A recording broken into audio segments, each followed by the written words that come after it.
final testing notebook of Season 6 with me, Jack Giordmaina. We had another full day of testing with a second race simulation to test out the new regulations of attack mode being 235 kilowatts instead of 225, which it was last season, and the subtraction of 1 kilowatt per hour every minute. So today teams in the race simulation actually lost 10 kilowatts an hour in total, thanks to the safety car periods and the full course yellows that were thrown in today. So this time the simulation race was actually won by Buemi. The first time it was won by Van Dorn, but this time it was Buemi in the Nissan ahead of Andre Lotterer in the Porsche and Eduardo Mortara ending up in third for Venturi. But again, there's not really too much to say on the race apart from Tech Cheetah running into some problems. We had Da Costa pitting, but he did return to the race. But Vern also pitted, but he remained in the garage for the entirety of the rest of the race since he pitted. Felipe Massa, he was actually trying to overtake Oliver Rowland a bit earlier in the race for the lead, but the two came together, which he sort of damaged his car, so he pitted. So that was the main sort of juicy action that happened in the race sim earlier today. But really and truly, not too much to happen. A lot of, it's still really too early days. There could be teams still sandbagging. So it'd be interesting to see what the actual race format might look like when we get to Saudi Arabia.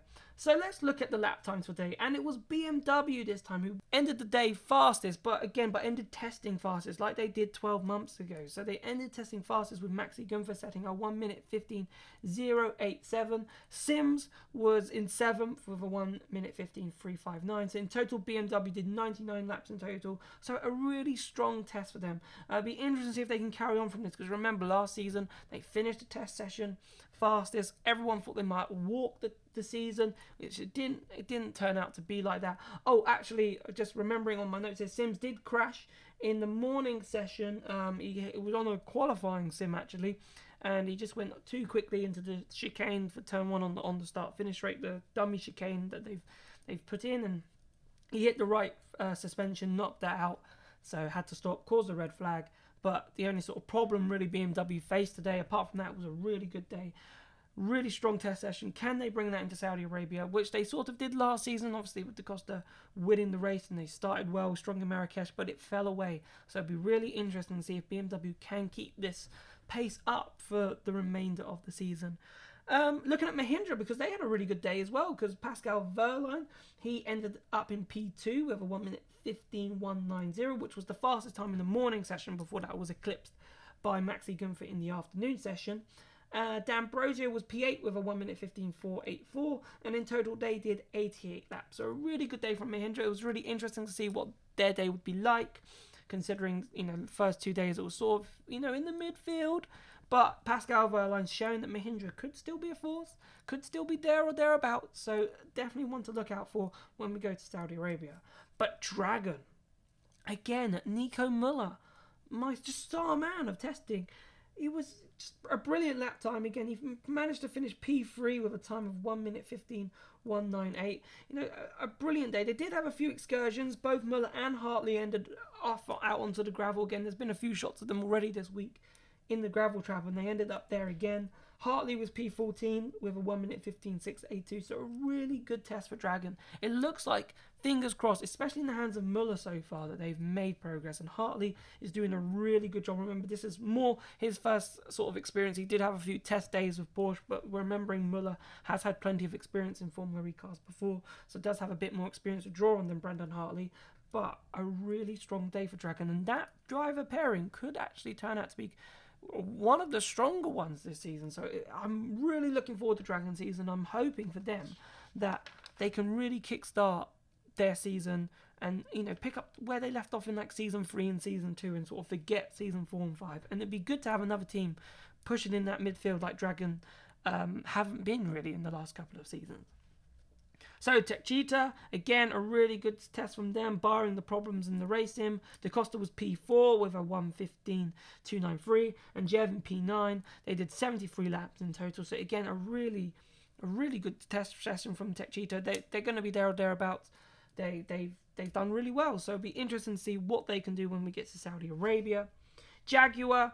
So Evans, they finished P5 with a 1:15.306, and James Calado a little bit below him in P15. But again, a good test session. We see where they are coming Saudi Arabia again. It's still a very much let's see, because I know Tobias will probably be listening, and if those who listen to the podcast, and if you haven't listened to the podcast, then Tobias from eFormLD is always on the podcast, and he'll be telling me right now, you can't read too much into this. So, but I think Jaguar have had a good, solid start. It'd be interesting to see if James Calado can catch up to Mitch Evans. He looks like a little bit behind at the moment, but that's got to be expected with him being a rookie. So, is Jaguar there fighting for wins at this stage? Maybe, looking at times, it's so close. Like, they're 2 temps off Maxi Gunther's time. So, yes, you could say, yeah, they could be there for winning races this season, but, they might be in that pack there of, battling for P3, P4, P5, and it'd be interesting to see if Calado can match Evans.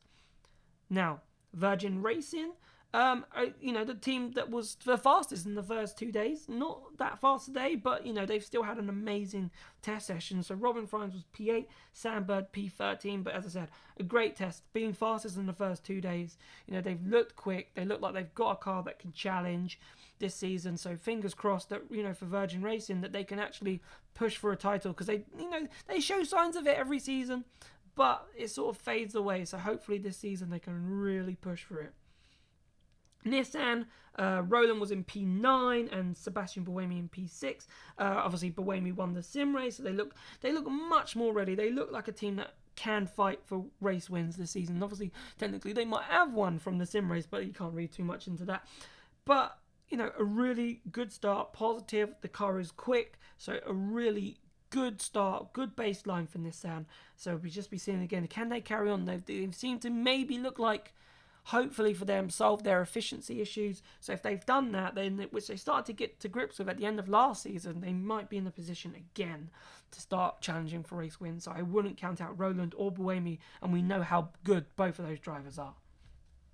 So Venturi, Felipe Massa entering in P12 with a 1:15.504. Again, only half a second really off, and he's down in P12, so it's again showing how close he is. Mortara was P15, as again, really over this test session, they've shown signs of progression this week. So it's just looking to see, we're still thinking they're, bottom end midfield, but, maybe they've got a car that can spring a few surprises, like Mortara finishing P3 today. So, they might have a car that in some tracks, we knew Hong Kong was a strong track for Venturi, but that's not on the calendar this season. So it'd be interesting to see where they can maybe pick up the points they used to get in Hong Kong in other places. But, an okay test session for Venturi. I think they'll be satisfied. I think they've probably collected a good amount of data. Can they be pushing for consistent points this season? That's an unknown. That's probably what they're aiming for. So it'd be interesting to see if that happens. Now, Audi, you're probably wondering, why haven't I mentioned Audi yet? Because they've not really featured at the top in this test session. They really haven't. And in terms of the fastest lap for the whole week, Audi are only 16th and 17th. Like, you wouldn't expect Audi to be that far down. So what I'm suggesting is, obviously, from what we've seen so far, we probably haven't seen their full performance yet. And I think Audi would hope that their full performance isn't 16th and 17th when we get to Saudi Arabia. But, it's one of those days, the team's got to sandbag. And even if you sandbag a little bit, you're going to fall a lot way down the order, because considering how close it is. But I don't know if you can afford to sandbag in these test sessions. It was a real quick 1:15. It's much quicker than last season, but there's a little bit because of the chicane and how that's profiled this year. But, times were quick. So, you're hoping that Audi aren't that slow going into season 6. That would be a massive shock. So it'd be interesting if Lucas Di Grassi and Daniel Abt can obviously move forward. And they have been quicker during the week, but just as a collective overall, they're 16th and 17th. So it's just an interesting thing to look out for. Again, Mercedes though, a tough test for them. They've been there or thereabouts. Obviously they did win the first sim race on Wednesday. It was now with Van Dorn, but as again overall in terms of just lap time pace, P20 with Van Dorn and P21 with De Vries. So it's still a lot to learn for Mercedes. There are about 8 temps, if you're going to say around about 8 temps, 9 temps off the leading runners of BMW. And obviously, they're a new team. So for them to come in and expect them to win races, I think is a bit unrealistic. They're definitely a team, same with Porsche, that have got to be just looking to pick up points and try and fight for maybe P5 and try and pick up points where they can, because I reckon it's going to be a difficult season. Formula E is not an easy championship. Look at Jaguar. It took them 2 seasons really to get it together before they got their first win halfway through their 3rd season. So who's to say Mercedes and Porsche aren't going to go through the same or similar circumstances than Jaguar did? So, because you're fighting with teams that have been in the series now since day one. So it's not going to be easy for a team, even throwing money at it, to get it right first time. So it'll be interesting. And it's the exact same thing with Porsche. You know, no better overall in terms of 19th with Lotterin, 22nd with Neil Yarni. So there's 2 big names in Mercedes and Porsche, and they don't want to turn up into qualifying in Saudi Arabia, qualifying P20, P21, and 19th and 22nd. And they're huge names at the back of the grid. So it'd be really interesting to see how they progress at this stage. And obviously it's testing times. It's too early to read too much into it. But you know, on the first stage, you're at the back, so you're assuming straight away that you're not going to be at the front come Saudi Arabia. I think that would be unrealistic. It would be a massive shock if Mercedes and Porsche go from being at the back of the testing timesheets to being at the front of the testing of qualifying in Saudi Arabia. So it'd be really interesting to see what they do going into the first 2 races of the season in November. And lastly then, Neo, it's just been a really tough session. They look around about a second and a half off the pace. Both Ma and Turvey, 23rd and 24th, look nowhere close really to the likes of Mercedes and Porsche in terms of even catching them. They're about 6/10 off them, about a second and a half to 2 seconds off Gunther's time that he set this afternoon. So it looks like it's going to be a long season for the Chinese team. And, you know, I feel for Oliver Turvey. He's been part of that team, remember, since season 1, back when it was next EV, and then becoming Neo, and then now Neo 333. You know, that car doesn't look like it's got better from last season. It may have got worse. It may have not even improved. So it'd be really interesting to see how that team develops this season and what they can do with the software of the car to move it forward. So I suppose that's it for the testing notebook. I really hope you've enjoyed these mini-series. I really enjoyed putting them together. Thank you to everyone who's edited the footage and put all the footage together for you to even see the videos and see a little bit of the track action that comes up with it. You know, it's a month now. It's a month until the start of the season, and there's going to be so much content on Formula E Zone in terms of just building up to the season. So much to look out for, and there's going to be so much to learn. But there's one thing that we've learned from testing, and we can actually take away from testing, is how close the field are. 21 cars, really like 22 covered within 1 second. It's rare, it's rare to find a series that close. So it'll be amazing to see what that translates to in qualifying and in the race in Saudi Arabia. I'm really looking forward to it. I hope you are too.